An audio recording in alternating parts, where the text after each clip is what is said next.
नमस्कार, आपण पाहता हिरकणी न्यूज. हिरकणी न्यूज प्रत्येक क्षण ताज्या घडामोडी आणि महत्त्वाच्या प्रत्येक बातमीसाठी नेहमी तत्पर. सांगलीत चोरट्यांचा धुमाकूळ. वारणालीत बंद घर फोडून 4.25 लाखाचा ऐवज लंपास.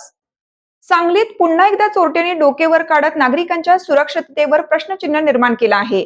शहरातील वारणाली परिसरात बंद घराचे कुलूप तोडून चोरट्यांनी थेट घरात प्रवेश करत तब्बल 3,76,000 रुपयांच्या सोन्या चांदीच्या दागिन्यांवर डल्ला मारलाय. ही धक्कादायक घटना 14 ते 17 एप्रिलच्या दरम्यान घडली. मिळालेल्या माहितीनुसार स्नेहा गिरीश्वर कुंभार या आपल्या घराला कुलूप लावून 4 दिवसासाठी बाहेरगावी गेल्या होत्या. या संधीचा फायदा घेत अज्ञात चोरट्यांनी मुख्य लोखंडी दरवाजाचे कुलूप तोडत घरात शिरकाव केला. त्यानंतर बेडरूम मधील तिजोरीची कडी कोयंडा उचकटून आत ठेवलेला मौल्यवान ऐवज साफ केला.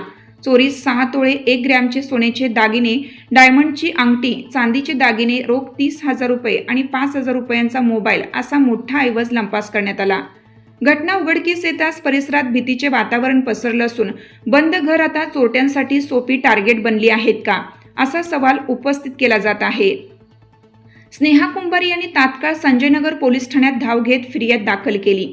पोलिसांनी घटनास्थळी पाहणी करत पंचनामा केला असून अज्ञात चोरट्यांविरोधात गुन्हा दाखल करण्यात आला आहे. मात्र वाढत्या घरफोडींमुळे पोलिसांच्या गस्त व सुरक्षा व्यवस्थेवर प्रश्नचिन्ह निर्माण झाला आहे. आपल्या हिरकणी न्यूज चॅनलला लाईक करा, शेअर करा आणि सबस्क्राईब करायला विसरू नका आणि रहा अपडेट.